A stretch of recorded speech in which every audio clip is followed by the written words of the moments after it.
Hello, thank you that you're still with me. I'm so proud of you that you're showing up and you're learning something. Today we are in lesson 3, still in the part of knowing ourselves. And today we're going to talk about attachment styles.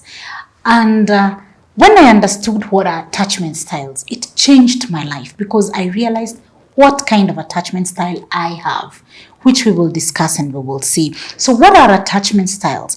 It is the way human beings connect and relate with other people. And how we relate and connect emotionally with other people is really determined by how we related with our caregivers when we were children. Therefore, the way you related, if you were given attention, when you cried, your parent or your caregiver was able to change your diaper or your nappy immediately. Or when you needed assistance, somebody was there to give you. You created a very beautiful emotional bond with your caregiver. And that's the way now you will also create a bond with an adult. Now, if you probably had a caregiver who would be present sometimes and not present other times, and you would maybe cry for long hours and they are not there, what happens is that you also get a different kind of an attachment style. That attachment style is the one that you will show when you're an adult to your relationships. Attachment styles are important for us to understand them. The reason is that we can pass them from one generation to another, and you will realize that your child will take on your attachment style because that is how you know how to relate to them. However, I like to believe that when you're aware, and right now that is what you're doing, when you're aware of your attachment style, then you're able to make a difference, that you don't have to pass on the negative part of your attachment style down to your child. And therefore, it's critical for you to understand and to be aware. So how do you know your attachment style? You know your attachment style. There is a link that is there that is found in the page for the program. You will click on it and then you will do the test. When you do the test, you will see an answer like this one here that you can see. You will see a box with insecure, avoidant, secure, and anxious, and then you will be able to understand. But there's a picture here that will show you exactly what results that you're supposed to get. And when you do, that will now help you understand where you lie. Then there are basically 4 attachment styles. And I want to describe these attachment styles with a table. And this table, it's found in your workbook. You will see that there is secure, anxious preoccupied, dismissive avoidant, and fearful avoidant. Now, when you look at the box for secure, you will see that the person who is secure believes we are a team. They are very good team players. They are comfortable with intimacy and also autonomy. They will be fine when you want to get close to them, and when you want to walk away, they are still okay with it. These people are securely attached. Then there is anxious preoccupied. That is where I lie. And when I discovered that I'm anxious preoccupied, I have come to realize that it has affected my relationships. And because now I am aware, I'm able to work on myself every day. Because I say, when you know, you do better. This one they say, I knew you were going to leave me. Anxious, attached people always are on the edge in a relationship, and they will be the first ones to want to end the relationship because they're always thinking they're going to leave. You know, they will leave me. They are always preoccupied with the relationship. They want to cling onto a relationship, and they depend on others for self-worth. And that is where the problem is, because they lack sometimes to have their own self-worth. And they are preoccupied in relationships because all they think about is, how will this relationship work out? What will happen? What is he thinking about? What is she thinking about me? I thought she's going to leave me.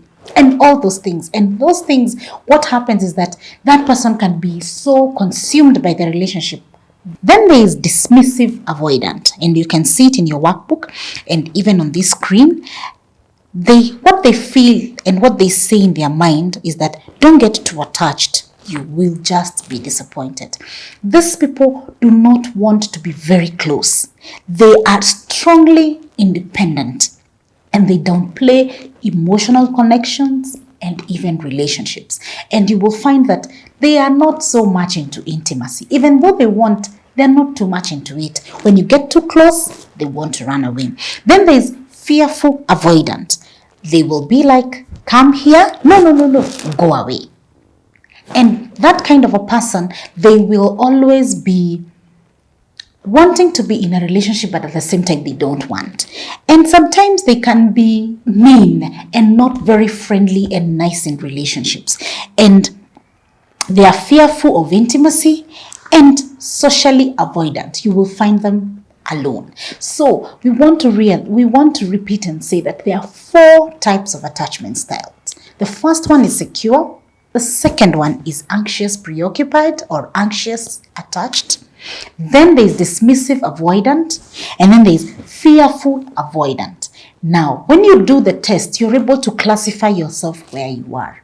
Now, when you get to understand which attachment style you have, I want to encourage you to go ahead and read about the characteristics of each of the 4 attachment styles. And I will briefly read from the workbook.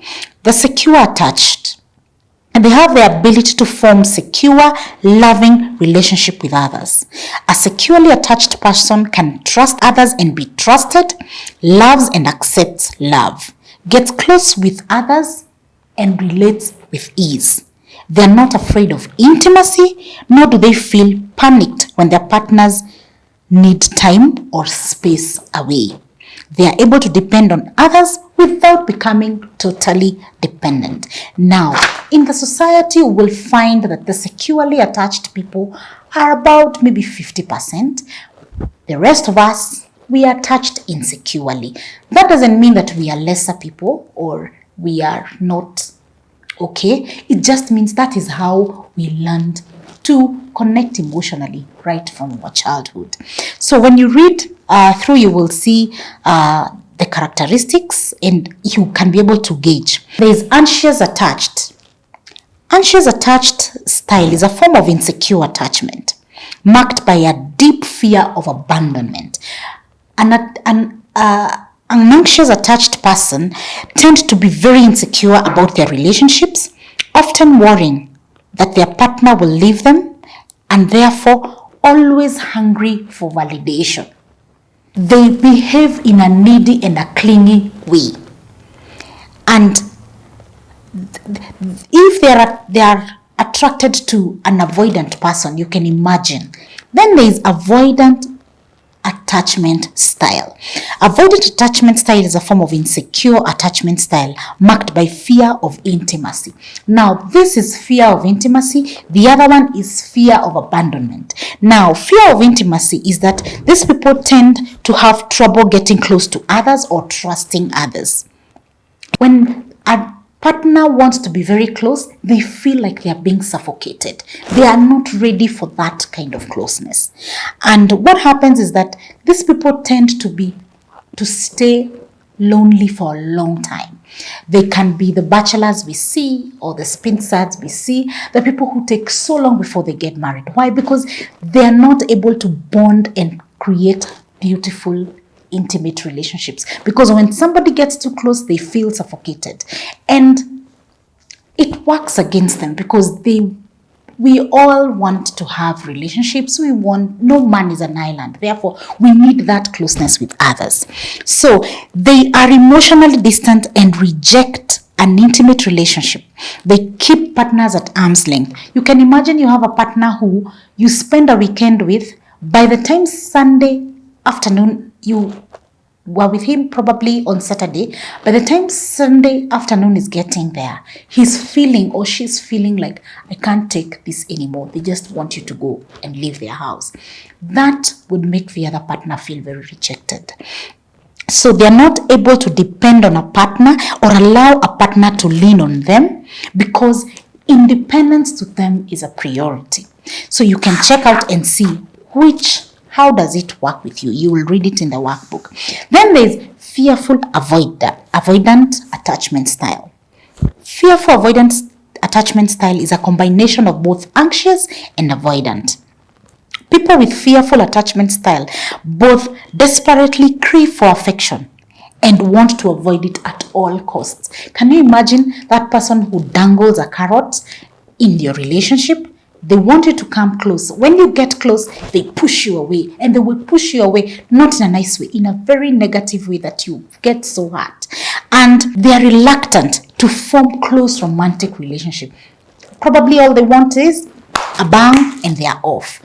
That now happens. And when they keep doing that, the other partner feels very worn out, very broken, because nobody wants to be in such a relationship.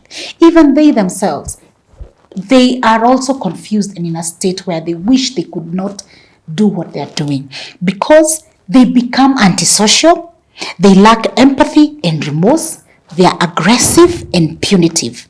They are also narcissistic and have no regard for rules. And most of the time, they have substance abuse.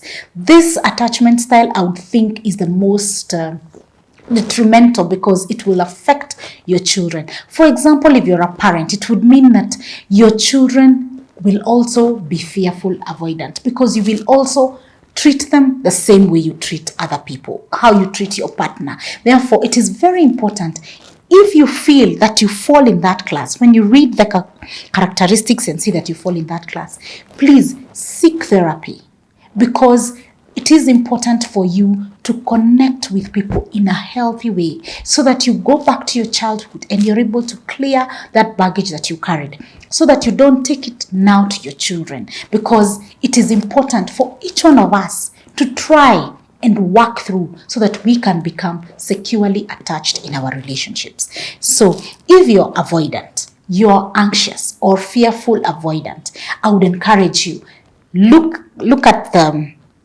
information given in the workbook, work on yourself, seek a counselor, and then see how best can I be a better person than I am, so that I'm able to form wonderful and beautiful relationships with the people around me, and especially your partner and your children.